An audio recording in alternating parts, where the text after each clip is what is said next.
32장 6절부터 10절까지 보시겠습니다. 욥기 32장 구약성경 욥기 32장 6절부터 10절까지 보시겠습니다. 부수 사람 바라겔의 아들 엘리후가 발언하여 가로되 나는 연소하고 당신들은 연로함으로 참고 나의 의견을 감히 진술치 못하였노라. 내가 말하기를 날이 많은 자가 말을 낼 것이요 해가 오랜 자가 지혜를 가르칠 것이라 하였으나 사람 속에는 영이 있고 전능자의 영감이 사람에게 깨달음을 주시나니 대인이라고 지혜로운 것이 아니요 노인이라고 공의를 깨닫는 것이 아니라 그러므로 내가 말하노니 내 말을 들으라. 나도 내 의견을 보이리라. 아멘. 10절까지 봤습니다. 8절을 다시 한번 봅니다. 8절은 개혁 성경에는 너무 조금 오역이 되어 있고 또 개혁 개정은 조금 난데 사람의 속에는 영이 있고 전능자의 영감이 사람에게 깨달음을 주시나니 그랬습니다. 오늘 설교 제목은 하나님의 영감이라는 제목으로 말씀을 드립니다. 영어 표현은 Inspiration of God 이렇게 되어 있는데요. 영감이라는 단어는 성경에 두 번 욥기 32장 8절과 디모데후서 3장 16절 한 절, 그 16절하고 욥기 32장 8절 두 번 나옵니다. Inspiration, 영감. 하나님은 영이시다라고 요한복음 4장 24절에서 말씀하시는데 요한복음 4장 24절이 하나님은 영이시니 예비하는 자는 영과 진리로 예배할지니라 이렇게 되어 있어요. 하나님은 영이시다라고 할 때에 그 의미는 영 안에서 자신의 그 뜻을 나타내시는 분이시다 이런 말입니다. 하나님은 영 안에서 자신의 뜻을 나타내시는 분이시다. 사람은 육체 안에서 자기의 뜻을 나타내는 존재이죠.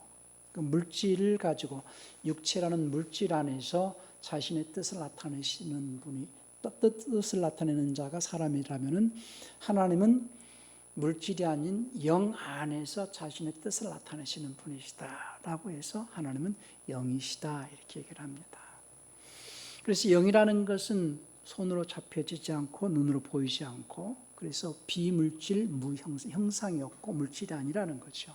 그래서 영 안에서 하나님께서 자신을 나타내실 때에 우리가 보통 하나님은 사랑이시다 이렇게 표현하는데 하나님은 영 안에서 자신을 나타내실 때 사랑으로 나타내시기 때문에 그 사랑 속에는 하나님의 생명이 있습니다. 그래서 우주 만물은 하나님께서 나타내시는 사랑 속에 있는 생명으로 존재하고 있어요.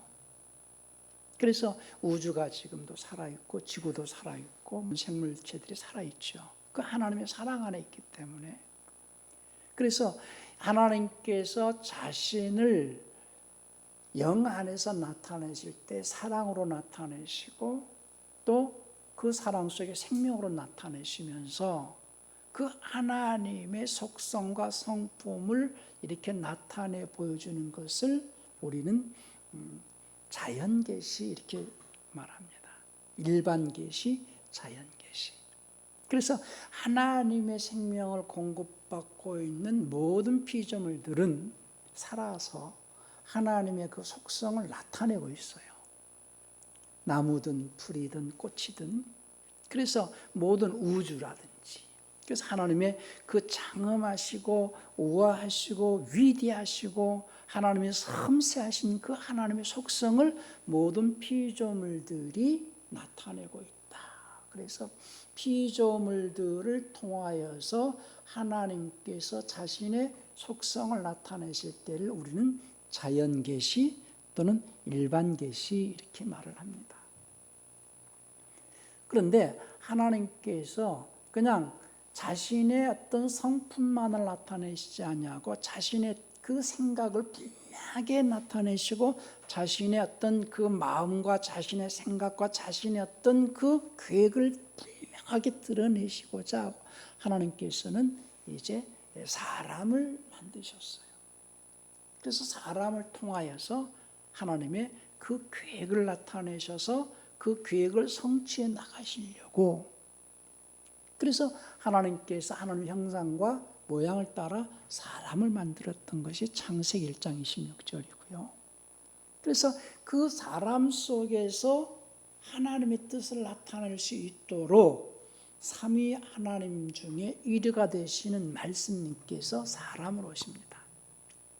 개역성경에는 삼위일체라는 말은 많이 해도 삼위일체에 대하여서 이제 분명하게 언급한 그 성경 구절이 없어요. 킹제임스에서는 하나님은 아버님, 말씀님, 성신님, 이 삼위가 한 하나님이신데 이 삼위 중에 1위가 되시는 그 말씀님께서 사람으로 오신 분이 예수님이십니다. 그러니까 예수님은 하나님과 함께 하실 때는 하나님이신 분이세요. 그때 그분은 말씀님으로 존재하셨어요. 그래서 요한복음 1장 1절에 태초에 말씀님이 계시니라. 보통 우리가 우리말로는 이 우리나라 언어에서는 어른의 입에서 나오는 그 말을 높임말로 말씀 이렇게 표현하기 때문에 많은 그 교인들이 요한복음 1장 1절에 태초에 말씀이 계시니라 할 때 그 말씀을 하나님의 입에서 나오는 말로 오해를 하는 경우가 많아요. 거기는 고유대명사 로고스로서 삼위 중에 1위가 되시는 말씀님이시다라는 것이 이해하기가 어려운 것은 요한일서 5장 7절에서 삼위 하나님에 대하여서 설명한 구절이 빠져 있기 때문이에요. 그래서 요한복음 1장 1절은 영원전을 말하는 겁니다. 만물이 시작되기 전 영원전 태초. 그래서 만약에 이제 번역을 한다면 영초, 그리고 창세기 1장 1절에서 태초는 만물의 시작점이기 때문에 시초 이렇게 표현해주면 참 이해하기가 좋겠다라는 저는 생각을 해요. 그러니까 영원전에 하나님과 함께 하실 때에는 아버님, 말씀님, 성신님, 홀리고스트 삼위 한 하나님께서 계셨는데 그 중에 1위가 되시는 말씀님께서 이제 사람으로 오시려고 사람을 만드시고 이제 사람으로 오신 분이 예수님이시고, 그래서 사람으로 오시기 위하여서 여자의 씨 창세기 3장 15절에서 여자의 씨로 오실 것을 미리 언급을 하셨고, 아브라함과 계약하신 것이 아브라함의 씨로 오신다고 할 때에 창세기 17장 7절에서 아브라함의 씨를 언급하셨고, 왕으로 오시겠다는 어떤 의미로서 다윗의 씨에서 로마서 1장 3절에서는 다윗의 씨 이렇게 표현한 거거든요. 그래서 창세기 3장 15절에 여자의 씨든 여자도 아담이고 아브라함도 아담이고 다윗도 아담이에요. 그냥 사람으로 오신다는 얘기예요. 그래서 사람의 육체를 입고 이 땅에 오신 분이 예수님이신데, 예수님께서 사람으로 오신 것은 사람으로 오셔서 자신 안에서 하나님의 뜻을 나타낼 수 있도록 하시고자 사람으로 오신 거예요. 하나님의 뜻을 나타내시고 하나님의 뜻을 이룰 수 있게 하시려고 사람을 통하여서 하나님의 뜻을 나타내시고 사람을 통하여서 하나님의 그 계획을 성취하시고자 사람으로 오셔서 하나님의 그 뜻을 나타내실 수 있는 순종의 삶을 사신 분이 예수님이세요. 그러니까 예수님께서는 말씀이신 분이 육체 안에 오셨지만은 육체 안에 오셨을 때에 철저히 아버지의 말씀의 순종을 통하여서 아버지의 뜻을 나타내신 분이거든요. 그러니까 나는 내 뜻대로 하지 않고 아버지 뜻대로 되어지고 아버지 뜻을 너에게 전하러 왔다.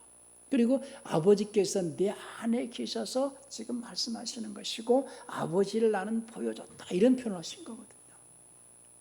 우리는 신앙생활이 종교 생활이 돼서는 안 됩니다. 교회에 다녀오는 자가 있고 교회에 오는 자가 있어요.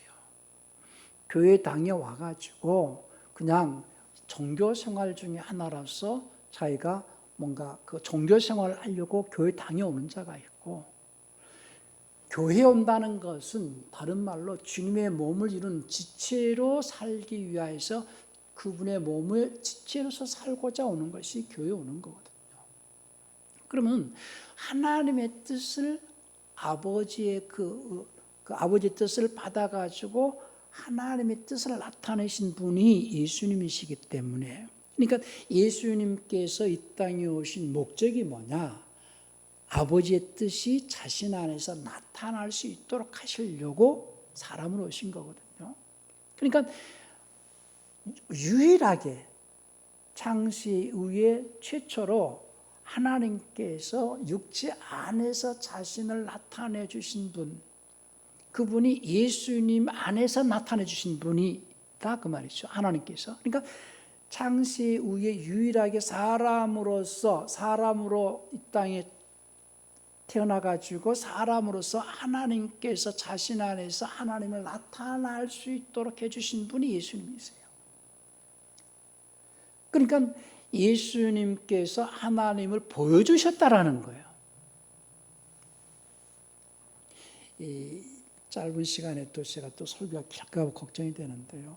인간은 육체의 오감을 통하여서 물질계를 감지하는 기능이 있어요. 그래서 시각과 청각과 후각과 그리고 미각과 촉각이 있죠.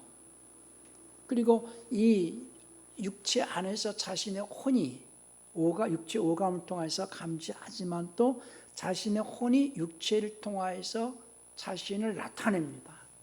첫 번째 나타내는 것이 말로 나타내기 전에 표정으로 나타내고 눈빛으로도 나타내고, 그리고 어떤 그걸 바디랭귀지로도 어떤 표현도 할 수 있지만 가장 확실하게 자기를 나타내는 것이 말이거든요. 말로서 자기의 생각을 분명하게 나타내고 말로서 자기의 어떤 감정을 분명히 나타내거든요. 그래서 하나님을 나타낸다. 그러니까 인간은 자기를 나타낼 때에 육체가 없이는 나타낼 수가 없어요. 육체가 있어야만이 말을 할 수 있고 어떤 액션을 통해서 보여줄 수 있어요. 자기를 보여준다라는 것은 자기의 감정, 자기의 생각을 보여주는 거거든요. 그런데 하나님은 육체 안에 나타나셔서 보여주시는 것이 아니라 영 안에서 나타나시기 때문에 보통 사람들이 하나님을 볼 수가 없지요. 그런데 그 하나님을 볼 수 있게끔 분명히 육체 안에서 하나님께서 사람들에게 나타나실 수 있도록 하신 분이 예수님이다 그 말이에요. 그래서 예수님께서 말씀하시기를 나는 내 생각을 나타내거나 내 말을 통해서 나를 나타낸 것이 아니고 내가 아버지께서 내가 아버지의 말씀을 받아가지고 내가 이제 아버지의 뜻을 나타내고 아버지의 생각을 나타내기 위해서 내가 왔다. 그러므로서 내가 지금까지 너희에게 공생애 동안에 너희에게 보여준 것은 나를 보여주려고 한 것이 아니고 아버지를 보여주려고 한 것이다 그 말이에요. 그것이 이제 요한복음 14장 10절이죠.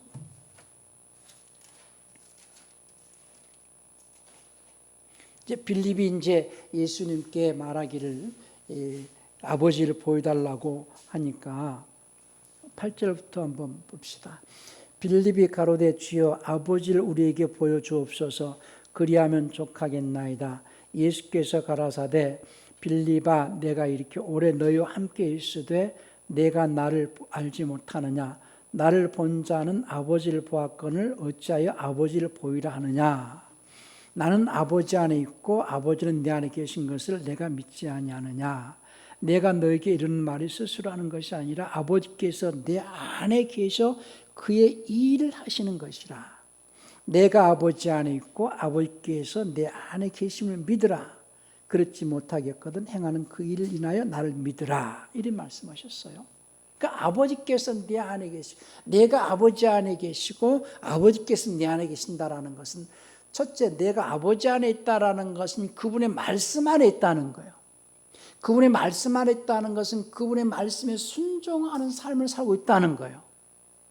그것이 하나님 안에 있는 것이고, 내가 아버지 안에 있기 때문에 또 아버지께서 내 안에 계셔서 나를 통하여서 말씀하시는 것이다.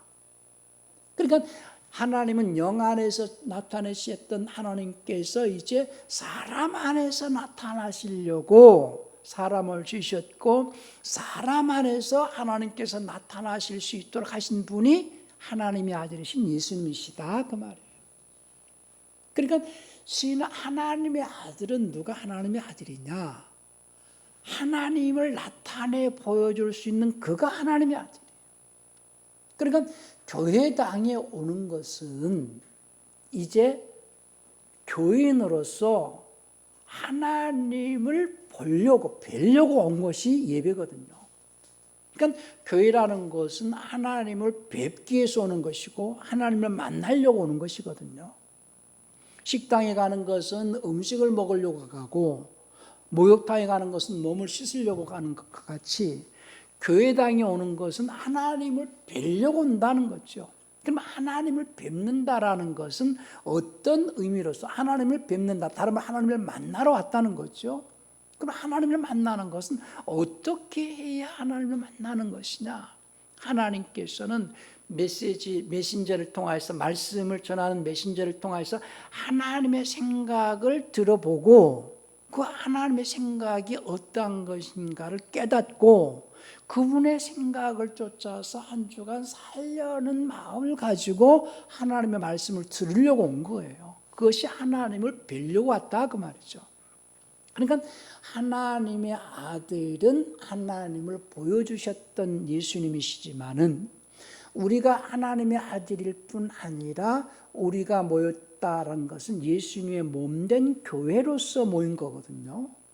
그러면 우리는 지금 하나님을 뵙기 위해서 모였고, 그 교회의 머리가 되신 예수님의 그 말씀을 대신 전하는 목사를 통해서 하나님의 그 말씀을 들으려고 온 거예요.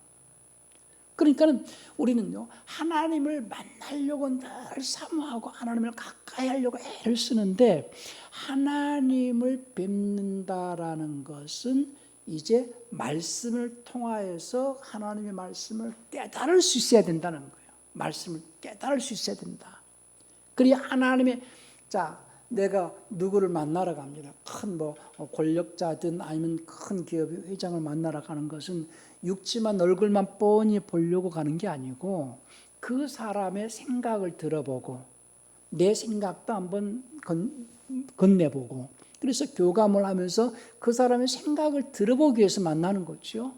내 사정을 말하면서 나를 도와줄 수 있는지, 그래서 그 사람의 생각은 어떤지 그 사람의 생각을 듣기 위하여서 만나는 것 같이. 그러니까 사람과 사람은 육체를 가지고서 만남을 이루지만은 결국은 육체와 육체를 만남을 위해서 만나는 것이 아니고 생각과 생각의 만남을 이루려고, 그래서 교감을 통해서 뭔가 도움을 주고 도움을 받고 서로 어떤 교감이 거기서 이루어지거든요.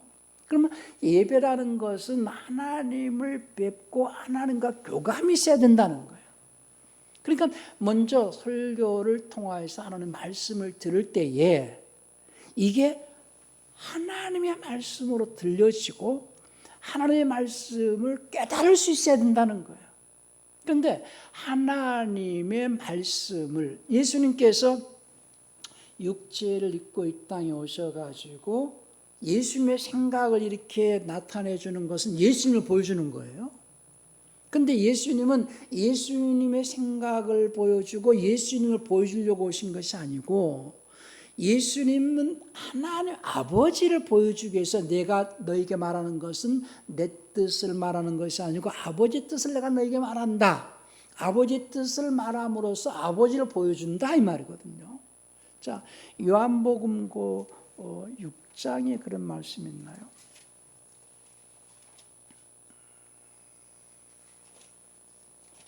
장을 한번 봅시다. 38절부터 39절까지 보십시다. 요한복음 6장 38절부터 39절입니다. 내가 하늘로서 내려온 것은 내 뜻을 행하려 함이 아니요 나를 보내신 이의 뜻을 행하려 함이니라. 나를 보내신 이의 뜻은 내게 주신 자 중에 내가 하나도 잃어버리지 아니하고 마지막 날에 다시 살리는 것이 이것이니라 그랬죠. 그러니까 내 뜻을 행하려 함이 아니요 나를 보내신 이의 뜻을 행하려 한다 그랬고요. 12장을 또 보십시다. 요한복음 12장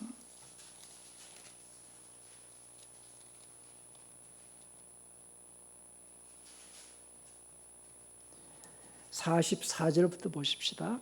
예수께서 외쳐 가라사대 나를 믿는 자는 나를 믿는 것이 아니요 나를 보내신 이를 믿는 것이며 나를 보는 자는 나를 보내신 이를 보는 것이니라.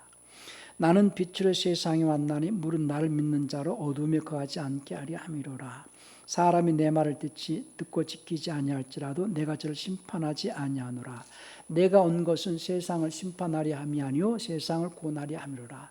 나를 저버리고 내 말을 받지 아니한 자를 심판할 이가 있으니 곧 나의 한 그 말이 마지막 날에 저를 심판하리라. 내가 내 자유로 말한 것이 아니요 49절입니다. 내가 내 자유로 말한 것이 아니요 나를 보내신 아버지께서 나의 말할 것과 이를 것을 친히 명령하여 주셨으니 나는 그의 명령이 영생인 줄 아노라. 그러므로 나 이르는 것은 내 아버지께서 내게 말씀하신 그대로 이르노라. 그러니까 나를 보내신 뜻을 행하러 왔고 내가 하는 말은 내 말이 아니라 아버지께서 내게 주신 그 말씀을 너에게 전하는 것이고 나는 아버지를 보여주러 왔다는 거예요. 그러니까 하나님의 아들은 하나님을 보여주는 자가 하나님의 아들인데 하나님을 보여준다라는 것은 하나님의 뜻을 나타내고 뜻을 이루는 거예요. 그러니까 교회라는 곳은 하나님을 뵈러 왔다. 예배는 하나님을 뵈러 왔는데 하나님의 뜻을 듣고 깨달아야 되지 않겠어요? 인간의 말을 들으러 온 것이 아니고 인간의 도덕이나 윤리나 어떤 인간의 상식이나 어떤 그런 지식을 들어오는 것이 아니고 하나님의 말씀을 듣기 위해서 왔다 이거예요. 근데 중요한 건 뭐냐? 하나님의 말씀을 듣고 깨달아야 되는데 깨달음이 없으면 아무리 들어도 깨달음이 없으면 의미가 없다는 거예요. 깨달음이 없으면 졸리기만 하고 피곤하기만 할 뿐이에요. 제가 중국에 가서 기차를 한 4시간씩 어쩔 때는 12시간씩 타고 가는데 중국말 못 알아듣으니까 소음이에요. 시끄러울 뿐이에요. 아주 시끄러워요. 그냥 무슨 말인지 모르니까. 근데 그 중에서 저 뒤에서 한국말이 들리는 거야. 조선말이 들리는 거야. 그러니까 거기는 들리니까는 관심이 있잖아요. 마찬가지로 예배할 때 하나님의 말씀을 듣는 자들이 그것을 알아듣지 못하면은 피곤하고 알아듣지 못하면 소음이에요. 근데 알아들으니까는 관심이 가잖아요. 그러면 하나님의 말씀을 알아들을 수 있다는 것은 깨달아야 된다는 거예요. 그 깨닫는 게 대단히 중요합니다. 그러니까 제자들이 주님의 말씀을 깨닫지 못하니까 늘 주님께서는 말씀하시길 너희가 아직도 내 말을 그렇게 깨닫지 못하느냐? 주님이 책망하시는 것 중에 하나가 하나님 말씀을 깨닫지 못한다는 거예요. 알아듣지 못한다는 거예요. 그게 무슨 말인지 모른다는 거죠. 그러면 하나님의 말씀을 깨닫기 위하여서 하나님의 음성, 다시 말해 하나님의 말씀을 인간은요 육체를 입고 있기 때문에 이 고막이 진동을 해줘야 됩니다. 진공 상태가 있어야 타장이 울려야 되거든요. 진공 상태에서는 소리가 안 들려요. 그러니까 이 음파가 그 고막을 울려줘서 소리가 들리거든요. 다른 말로 육체가 있기 때문에 그걸 깨달을 수 있고 진동이 들린다는 거예요. 근데 아무리 귀로 진동을 해줘도 깨달음이 없으면 그게 무슨 말인지 모르거든요. 그러면 하나님께서는 먼저 육체를 통하여서 뭔가 이렇게 듣게 하시지만은 육체를 통하여서 그 다음에 통과돼야 되는 게 사람에게는 영이 있다 그랬어요. 오늘 본 말씀에 사람에게는 영이 있고 하나님의 영감이 깨달음을 주신다 그랬어요. 인간은 육이 있어서 육체도 있죠. 육체가 있어서 육감이 있죠. 육체의 오감. 그러니까 육체에 아주 어떤 사람은 아주 빛에 아주 민감한 사람이 있어요. 잠잘 때 빛이 들어오면 못 잔다고 그러는 사람이 있고, 저는 아직 귀가 아주 그냥 소리에 민감해가지고 물소리만 들어도 근데 민감해가지고, 어떤 사람은 눈이 민감하고 어떤 사람은 귀가 민감하고 어떤 사람은 코가 민감해가지고 어디 가면 냄새 난다고 그러는 사람이 있고, 어떤 사람은 음식점 먹어가지고 혀가 민감해가지고 맛이 있니 없니 까탈 부는 사람도 있고, 육체에 오감이 있어가지고 그 육체의 감각기관이 아주 민감한 부분이 있지요. 또 인간에게 영이 있어서 영의 감각이 민감하게 반응하는 자가 있어요. 그러니까 하나님은 영이신데 육체의 귀로 들리는 내용도 있지만은, 내가 하나님의 말씀을 내 마음에 가지고 있을 때에 내 영을 통하여서 하나님께서 하나님의 영감으로 내 영을 통해서 깨달음을 주신다, 그 말이에요. 깨달음. 그러니까 신앙생활은 무엇보다도 자기 영을 통하여서 하나님의 영감으로 깨달아야지만이 하나님의 음성을 듣고 그분과 교감이 이루어질 수 있는 거예요. 이거 굉장히 중요하거든요. 그런데 그런 지식을 갖는 자가 참 많지 않은 것 같아요. 영감. 왜 영감이 없느냐? 마음이 완악해져 있고 마음이 강팍해져 있고 세상의 정욕과 세상의 어떤 문화와 세상의 어떤 그런 물질로서 욕심이 욕망이 가득 차 있으면요, 절대 하나님의 음성을 깨달을 수가 없습니다. 말씀을 깨달을 수가 없습니다. 영감이 없다는 거예요. 그러니까 영감은요, 철저하게 인간적이지 않아야 되고 철저하게 좀 고독해야 되거든요. 영감이 세면 그분의 음성을 들으려고 애를 쓰셔야 됩니다. 그런데 쉽게 얘기해서 우리가 저는 국민학교를 다녔어요. 국민학교 다닐 때 자연 시간에 이렇게 종이로 이렇게 전화기를 만들어서, 그리고 이 실을 이렇게 매달잖아요. 근데 그 실을 통해서 울리는 그 파장이 내 귀에 들려올 때 이 셀로판지가 얇잖아요. 이것이 얇을수록 소리가 잘 들리겠어요? 두꺼울수록 소리가 잘 들리겠어요? 얇을수록 잘 들리죠. 마치 영감이라는 것이 이 셀로판지가 아니라 일반 종이라든지 두꺼운 이렇게 판 같은 걸로 해갖고 이렇게 두꺼우면 이 울림이 없다는 거예요. 마찬가지로 영감이라는 것이요, 세상적이고 육신적이고 죄악에 관여하고 마음이 강박해져 있는 상태는 절대 하나님의 말씀을 듣고도 깨달을 수가 없어요. 제가 많은 강의를 해보지만은요, 똑같은 목사님들이라 할지라도 말씀을 듣고 쉽게 깨닫는 자가 있지만 그렇게 들어도 깨닫지 못하는 자가 있어요. 저분은 기도를 많이 않는구나. 저분은 세상적인 욕망이 가득 찼구나. 저분은 명예욕이 있구나. 또 물질욕이 있구나. 뭔가 기도를 안 했거나 명예욕이나 물질의 어떤 욕심이 있거나 그런 마음을 가지고 있는 자는 절대 하나님의 말씀을 깨닫지 못합니다. 제가 그런 말은 안 하지만은, 왜 저분은 똑같이 말씀을 들을지라도 깨달음이 있지, 저분은 그렇게 들어도 깨달음이 없는가?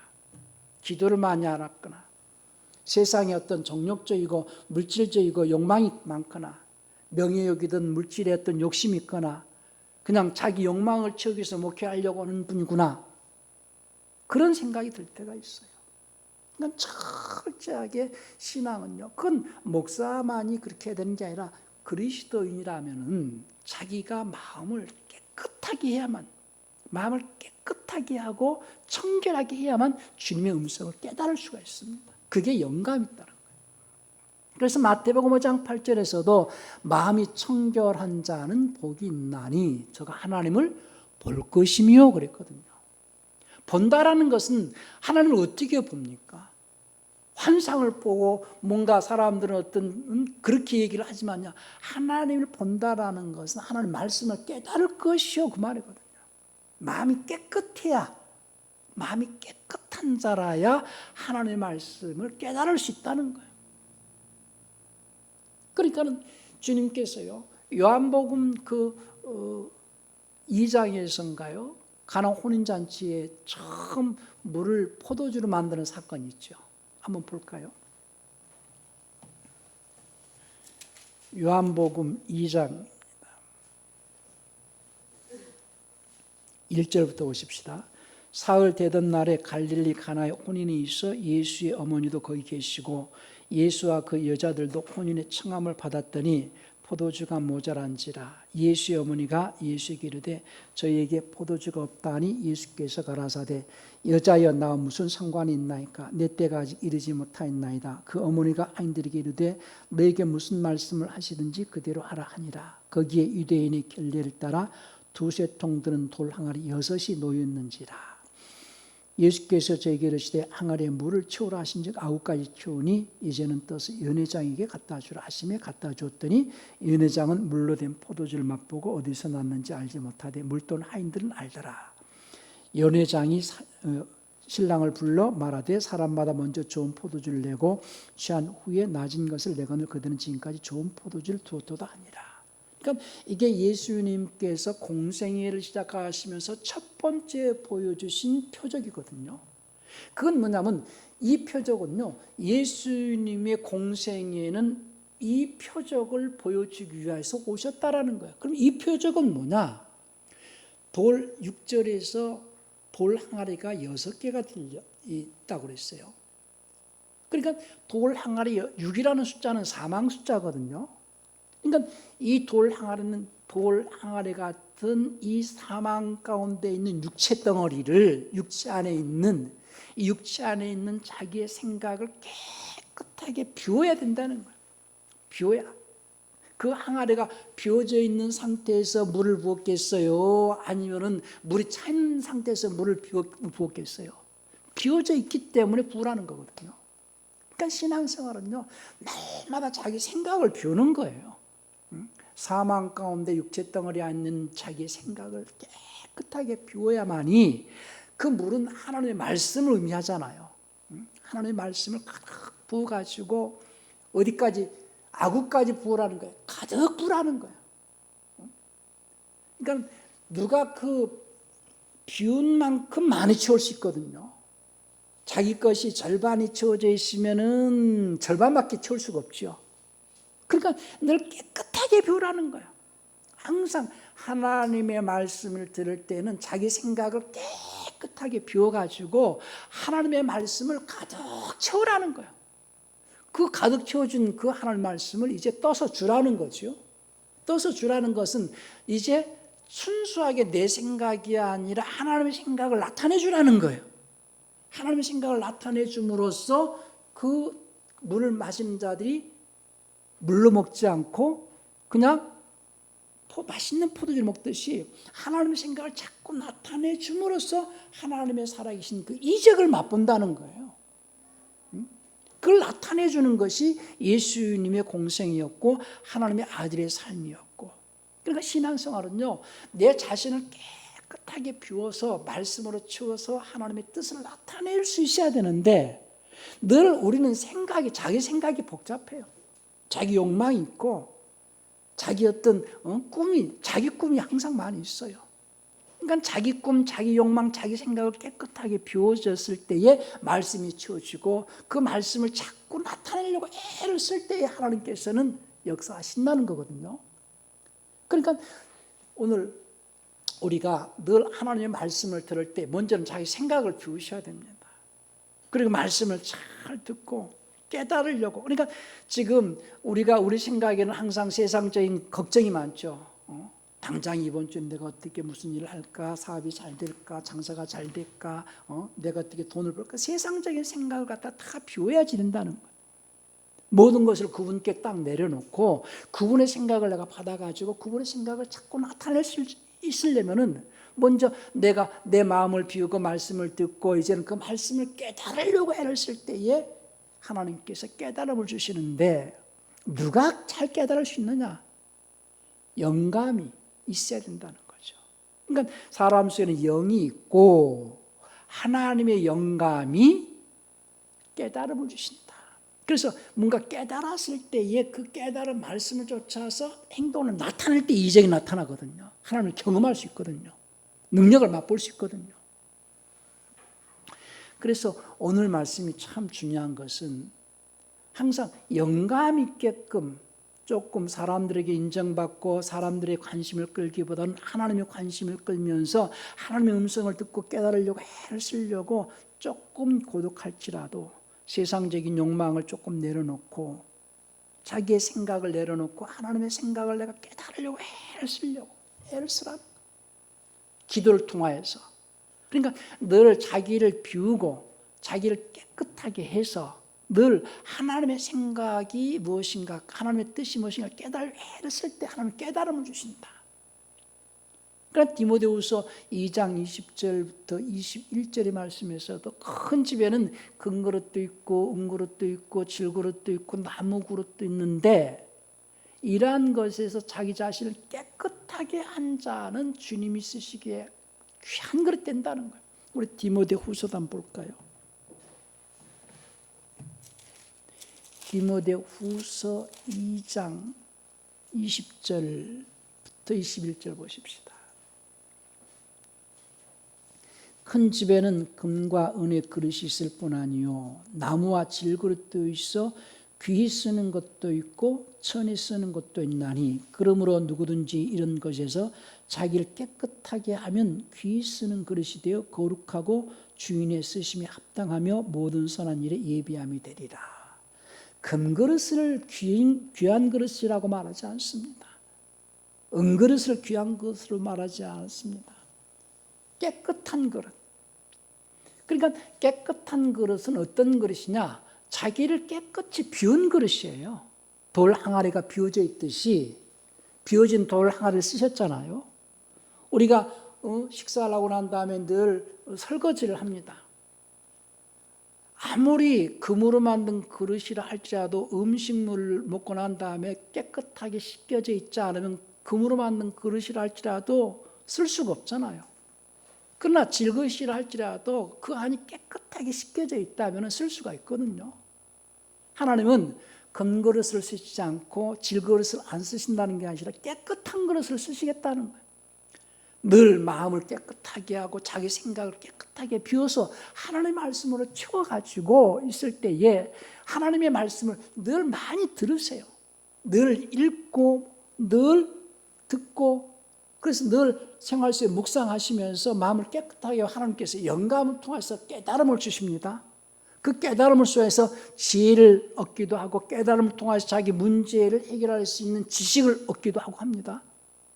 그럼으로써 생활 속에서 자기의 어떤 당면한 어떤 문제들을 해결해 가면서 하나님을 경험하는 생활이 되셔야 됩니다. 그걸 갖다 다른 말 하나님을 만났다, 하나님을 봤다 이렇게 얘기를 하는 거거든요.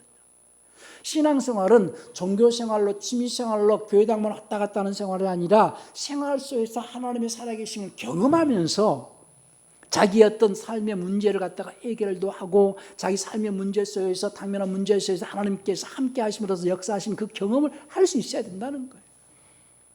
나는 우리 교인들이요 종교인이 되기를 원하지 않아요. 생활 속에서 하나님을 경험할 수 있어야 됩니다. 인간은 이 땅에 살면서 문제 없는 사람이 없어요. 누구라도 문제는 다 있습니다. 자기 삶 속에서 당면한 그 문제를 자기가 해결을 하지 못하고 자기가 할 수 없는 것들을 하나님께서 깨달음을 주시고 하나님께서 어떤 지혜를 주셔가지고 그 문제를 해결해 나가면서 세상을 이기는 자가 되셔야 됩니다. 그러기 위해서 늘 내가 하는 말씀을 묵상하고 그 묵상할 때에 하나님의 영감으로 깨달음을 주셔가지고 내가 세상을 이길 수 있는 자가 되기 위해서는 영감이 있어야 된다는 거예요. 그러기 위해서 늘 깨어서 기도하시고 자기 마음을 깨끗하게 하시고 말씀을 가까이 하시고 그래서 날마다 살아계신 하나님과 함께하는 그리스도인들이 되시길 바랍니다. 모든 성경은요 하나님의 영감으로 기록되었다고 그랬고요. 순서는 그렇습니다. 영감을 또 깨달음을 주시니까 그 내 마음에 감동이 오거든요. 감동. 사람들은 자기 그 혼의 기능 중에 하나가 감성의 기능이 있어요. 지, 정, 의, 이 기능 중에서 정이라는 감성의 기능이 있어요. 그래서 영화를 보거나 드라마를 보거나 음악을 듣거나 뭔가 아름다움을 보거나 했을 때 어떤 희노애락의 그 감정을 느끼는 감정기관이 있어요. 그래서 감동이 되는 거죠. 영화 보고 감동되기도 하고 음악을 듣고 감동되기도 하죠. 그런데 어떤 사람에 의해서 어떤 장면에서 감동을 주는 기능이 있는데요, 하나님께서 우리 마음을 감동을 시킬 때가 있어요. 어쩔 때 여러분들이 기도하거나 찬양하거나 말씀을 때 감동이 올 때가 있을 거예요. 하나님의 영감을 통해서 우리 마음을 감동시킬 때가 오고, 그 하나님의 그 영감을 통해서 우리 마음을 감동할 때 깨달음을 주시고, 그래서 영감을 받은 자들의 감동에 의해서 기록되어진 것이 성경이다, 이렇게 얘기를 하고 있는 거거든요. 자, 한번 볼까요? 똑같이 우리가 디모데 그 후서 3장 16절은요, 개역성경에는 그 감동으로 해놨는데요, 킹제임스에서는 모든 성경 기록은 하나님의 영감으로 주신 것으로 교리와 책망과 바로잡음과 의로 교육하기에 유익하니, 이렇게 돼 있죠. 자, 17절의 내용이 또 뭡니까? 이는 하나님의 사람으로 완전케 하며 모든 선한 일 행하게 온전케 하려 함이라 그랬어요. 그러니까 하나님의 사람으로 완전하게 하시려고 성경을 기록을 했고, 또 그 성경을 영감으로 기록되어졌지만은 그 영감을 누구에게 주시? 하나님의 거룩한 사람들한테 주셨다는 거예요. 베드로 후서 1장 21절에서는 영감이 아니고 감동입니다. 자, 베드로 후서 한번 볼까요? 베드로 후서 1장 21절입니다. 예언은 언제든지 사람의 뜻으로 낸 것이 아니요 오직 성령의, 하나님의 거룩한 사람들란 말이 개역성에는 빠져 있을 거예요. 하나님의 거룩한 사람들이 성령의 감동하심을 입은 하나님의 거룩한 사람들이 하나님께 받아 말한 것이다. 여기는 감동입니다. 그래서 영어 표현은 moved by the Holy Ghost 이렇게 되어 있어요. 감동. 영감을 통하여서 감동을 받아가지고 기록했다는 거예요. 신앙생활은 늘 영감이 있도록, 자기 영감이 늘 민감하게 반응할 수 있도록, 왜 우리가 기도를 쉬지 말아야 되느냐? 기도를 쉬게 되면은요, 자꾸 더러운 것이 쌓이잖아요. 그러면 이제 그 기도를 하지 않으면 영감이 그만큼 무뎌지게 될 것이고 깨달음이 없어질 것이고, 그렇게 하다 보면은 신앙생활은 종교생활이 될 수밖에 없는 거예요. 늘 기도하시면서 자기가 하나님의 음성에 민감하게 반응할 수 있도록, 영감 있는 신앙이 될 수 있도록 그렇게 하셔야 됩니다. 그래서 장성한 자는, 그래서 신앙생활을 꾸준하게, 기도는 많은 사람들이 기도를 통해서 하나님 이거 해주세요, 저거 해주세요, 마치 하나님께서 자기 인생의 들러리처럼 생각을 해가지고 하나님 이거 해주세요, 저거 해주세요 기도를 많이 하지만은요, 우리가 기도하는 것은 늘 하나님의 음성에 민감하게 반응하기 위해서, 늘 껴있기 위해서 기도하는 거예요. 그래서 신앙인이 신앙생활을 오래 할수록 하나님 말씀에 민감하게 반응할 수 있어야 됩니다. 그래서 장성한 자는 하나님 말씀에 민감하게 반응하는 자가 장성한 자예요. 사무엘이 어렸을 때에 하나님의 음성을 듣지 못했지만은 엘리 제사장에서 가르침을 받고 하나님의 음성을 듣기 시작을 합니다. 마찬가지로 신앙의 어린 자들은 그 하나님의 음성을 들을 수가 없어요. 민감하지 않습니다. 그러나 장성한 자는 하나님 말씀에 민감하게 반응합니다. 우리 히브리서 5장 14절을 보고 한번 끝납시다. 히브리서 5장 14절 보십시다. 13절 14절 대저 젖을 먹는 자마다 어린아이니 의의 말씀을 경험하지 못한 자요. 그러니까 말씀을 경험하지 못하는 것은 깨달아야 경험할 수 있는 거거든요. 자, 14절 단단한 식물은 장성한 자의 것이니 저희는 지각을 사용함으로, 그것은 말씀을 사용함으로 감각들을 단련하여 말씀을 사용할 줄 안다는 거예요. 선악을 분별하는 자들이다, 이런 말이죠. 그러니까 말씀 감각들이 단련되어져 가지고 감각이 민감해 가지고 그 말씀을 사용할 줄 안다는 거예요. 그래서 그 말씀을 사용함으로써 하나님의 능력을 맛보고 하나님의 도움으로 세상을 살 수 있는 자가 된다는 거죠. 신앙생활은 날마다 삶 속에서 하나님의 도움으로 하나님의 능력을 맛보면서 사는 생활이 되셔야 됩니다.